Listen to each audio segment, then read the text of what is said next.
ஆமா, தற்போது விரைவு செய்தி என்று நான் அந்த செய்தியை பார்த்தேன்.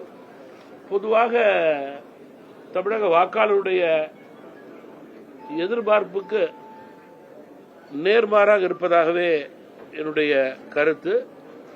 மதிப்பிற்கும் மரியாதைக்குரிய கேப்டன் அவர்கள் இருந்தவரை திமுகவோடு கூட்டணி வைக்கவில்லை என்பதை நான் குறிப்பிட விரும்புகிறேன். மக்களுடைய மனநிலைக்கு ஏற்ற கூட்டணியா இல்லையா என்றால் இல்லை என்பதுதான் என்னுடைய கருத்தாக இருக்க முடியும்.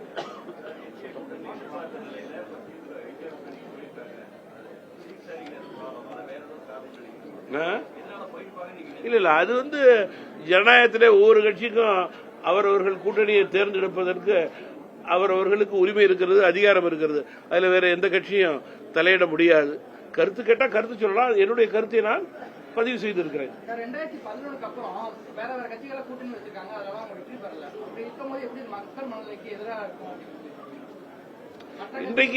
இன்றைக்கு தமிழ் மாநில காங்கிரஸ் கட்சியினுடைய உறுதியான எண்ணம்,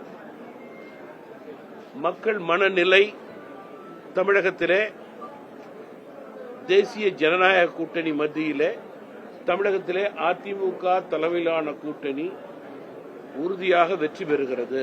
எங்களுடைய வெற்றி பிரகாசமாக இருக்கிறது. மத்திய மாநில அரசுடைய இணக்கம் தமிழகத்தினுடைய 100% வளர்ச்சி என்று மக்கள் நம்புகிறார்கள். அதன் அடிப்படையிலே நான் உறுதியாக இதை கூறினேன்.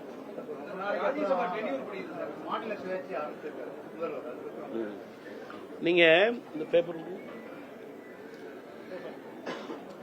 மாநில சுயாட்சிக்காக சட்டத்தையே திருத்தணும்னு இன்றைக்கு காலையில பத்திரிகையில வந்திருக்கு.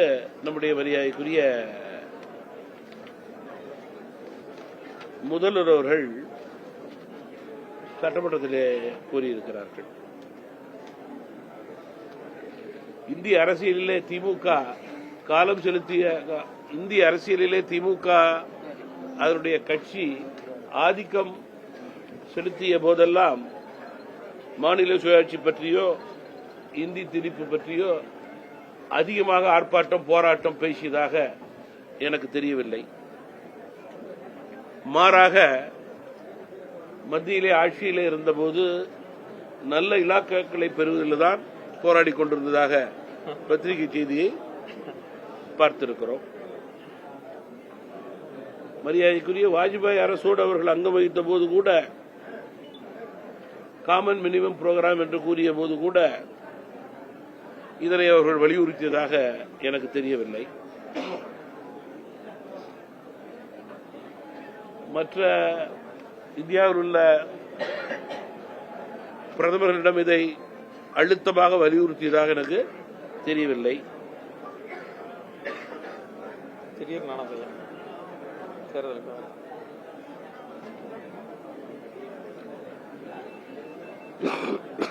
இப்படி இருக்கும்போது தற்போது ஏன் இந்த நிலை, எதற்காக இந்த நிலை, மக்களிடம் ஒரு மனமாற்றத்தை தடுமாற்றத்தை மீண்டும் சுயாட்சி என்று கூறி ஏற்படுத்த வேண்டுமா, அதற்கு தேர்தலிலே செல்வாக்கு குறைந்து கொண்டிருப்பது காரணமா என்ற சந்தேகங்கள் எல்லாம் எழுகிறது.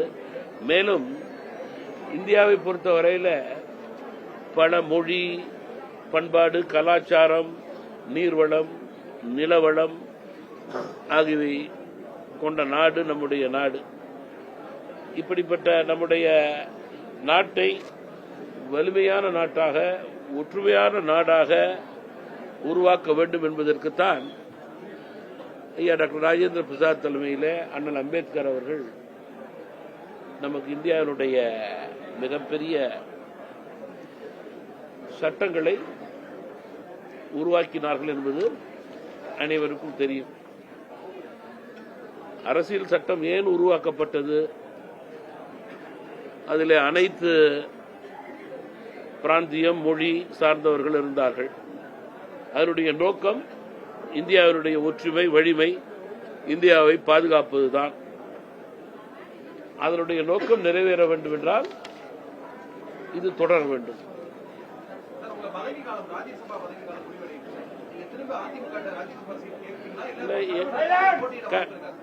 கட்சியை பொறுத்தவரையில முதல்ல என்னுடைய இலக்கு சட்டமன்ற தேர்தலிலே தமிழ் மாநில காங்கிரஸ் கட்சியினுடைய குரல் டெல்டா மாவட்டங்களில் மட்டுமல்ல மற்ற 3 மண்டலங்களிலும் ஒலிக்க வேண்டும். அதனை நோக்கியே என்னுடைய வியூகம் தற்போது அமைந்திருக்கிறது. அதன் அடிப்படையிலே இன்றைக்கு என்னுடைய ஆலோசனை இருக்கும். அதற்கு நான் தற்போது முதல் முக்கியத்துவம் கொடுக்கிறேன். நாடாளுமன்ற மேலவை குறித்து நான் எந்த ஆலோசனையும் கட்சியில நடத்தவில்லை. தற்போது இன்றைக்கு நடத்தப் போவதும் கிடையாது. என்னுடைய நோக்கம் இயக்கத்திற்காக தங்களை அர்ப்பணித்துக் கொண்டு கஷ்டமான சூழல்களிலே செயல்பட்டவர்களுக்கு வாய்ப்பு கொடுக்க வேண்டும் என்பதுதான். அதன் அடிப்படையிலேயே தற்போது என்னுடைய முழு கவனம் செயல்பாடு இருக்கிறது. தொடர்ந்து இது 4வது மண்டல கூட்டம். முதல் கூட்டம் மதுரை, 2வது கூட்டம் கோவை மண்டலம், 3வது நேற்றைய முன்தினம் சென்னை மண்டலம், இன்றைக்கு டெல்டா மண்டலம். ஒவ்வொரு மண்டலத்திலும் எதிர்பார்ப்புக்கு மேல் இயக்கத்திலே தங்களை அர்ப்பணித்துக் கொண்டு செயல்பட்டவர்களுக்கு அங்கீகாரம் கிடைக்க வேண்டும் என்று மட்டுமல்லாமல் தேர்தலிலே தங்களுக்கு இடம் கிடைக்கிறது, கிடைக்காமல் இருக்கிறது, வெற்றி தோல்வி வேறு, கூடுதல் இடம் குறைத்தல் இடங்கள் வேறு. இது என்னுடைய கட்சியில் எனக்கு அங்கீகாரம் இருக்க வேண்டும் என்று எல்லோரும் படிவங்களை வாங்குவது இயக்கத்தினுடைய பலத்திற்கு எடுத்துக்காட்டாக நான் கருதுகிறேன். அந்த வகையிலே 3 மண்டலங்களிலும் எதிர்பார்ப்பிற்கு மேல் படிவங்கள் கொடுக்கப்பட்டது. இந்த மண்டலத்திலும் அதிக அளவில் இருக்கும் என்று நான் நம்புகிறேன். தமிழ் மாநில காங்கிரஸ் கட்சியை பொறுத்தவரையில முதல்ல கூட்டணியினுடைய வெற்றியை உறுதி செய்து கொள்ள வேண்டும். அதுல எந்த தடுமாற்றமும் யாருக்கும் இருக்கக்கூடாது. அதுதான் முதல் பணி தேர்தலிலே. அதற்கு பிறகுதான் எண்ணிக்கைக்கு ஏற்றவாறு சுகமான பேச்சுக்கள் இருக்க வேண்டும். முதல்ல இலக்கு வெற்றி பெற வேண்டும். அதற்கு ஒத்த கருத்தாக இருக்க வேண்டும். ஒவ்வொரு கட்சிகளிடையே எந்த விதமான மனச்சூழல் சங்கடங்கள் இருக்கக்கூடாது. அதற்கு தேவை வெற்றி. அதுதான் இலக்காக இருக்க வேண்டும்.